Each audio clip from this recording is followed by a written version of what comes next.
Assalamualaikum warahmatullahi wabarakatuh. Saya Fitri Mas Anies, penulis. Biar yang manggil abah anak-anak muda saja, mama-mama jelita biar manggil Mas Anies. Mama-mama jelita jelang 50 tahun. Mas Anies mirip dengan Pak Wabub saya di bawah lagi bersilah. Mirip gantengnya dan mirip cerdasnya.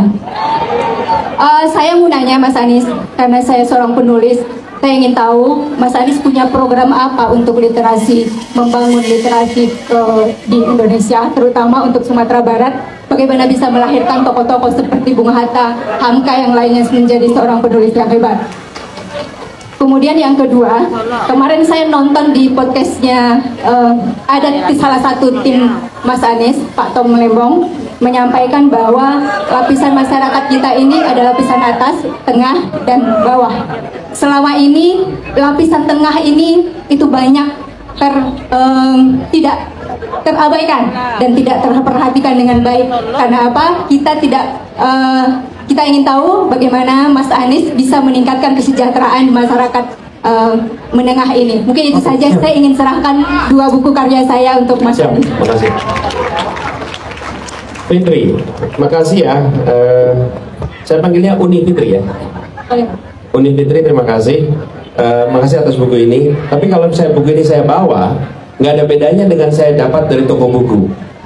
Nggak kelihatan dapat dari penulisnya. Biar kelihatan dapat dari penulisnya, tanda tanganin bukunya.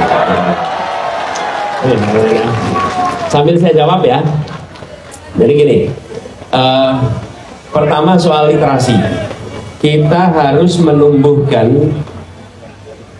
anak-anak kita kebiasaan untuk membaca dan daya tahan membaca, minat baca dan daya baca. Minat baca, daya baca.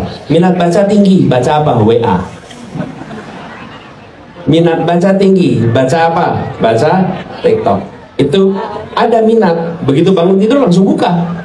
Tapi daya baca, baca buku segini nih. Ini perlu daya baca. Tidak hanya minat baca. Nah, di mana, bagaimana melatihnya? Jadi kami ingin nanti Uni Fitri, kami ingin agar ada pembiasaan bagi anak-anak kita. Dimulainya kapan? Sebelum kelas dimulai, 15 menit baca buku apa saja. Apa saja. Bawa bukunya dari rumah, pilih sendiri bukunya, tapi baca buku apa saja. Dan jangan diharuskan harus baca buku A, B, C. Jangan. Biarkan anak memilih buku yang dia sukai, lalu dia baca 15 menit. Tapi itu dijadikan sebagai kebiasaan. 15 menit baca setiap pagi sebelum pelajaran dimulai. Bayangkan ketika itu dikerjakan oleh semua anak di Indonesia, maka satu-satu anak-anak kita tiap generasi akan terbiasa untuk membaca.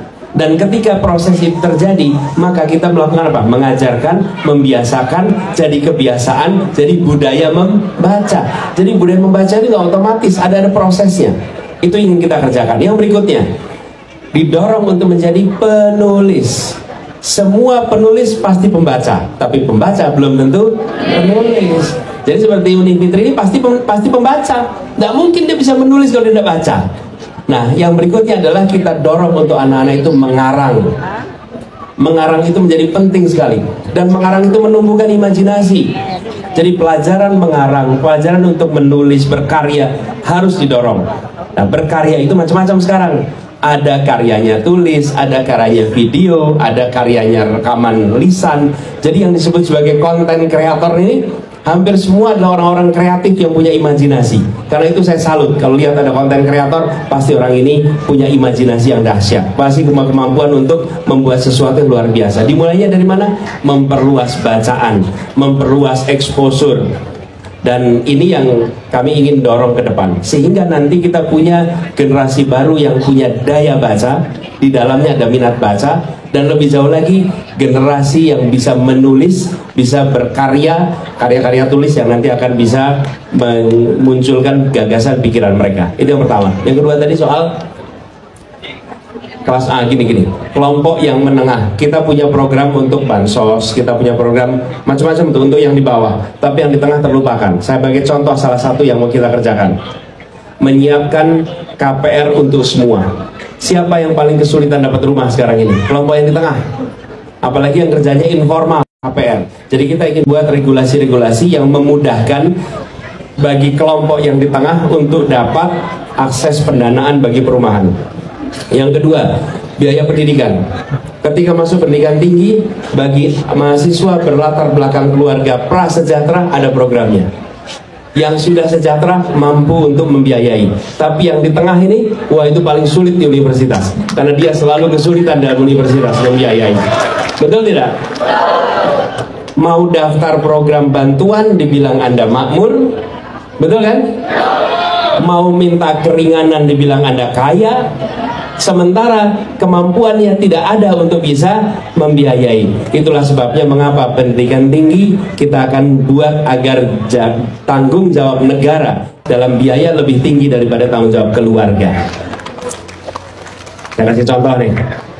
Zaman saya kuliah dulu, ini dulu tapi biayanya itu 1 juta per siswa. Saya bayar SPP 97.000. Artinya apa?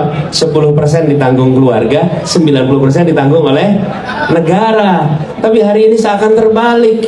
Seakan keluarga yang harus menanggung seluruh biaya, negara menjadi nanggung sedikit. Ini harus diubah. Dan perubahan artinya memberikan akses yang setara bagi pendidikan kita. Itu kira-kira contohnya. Gitu ya, Mbak Fitri? Oke. Teruslah menulis. Terima kasih. Terima kasih Pak Anies dan Mbak Fitri untuk sekali jawabnya.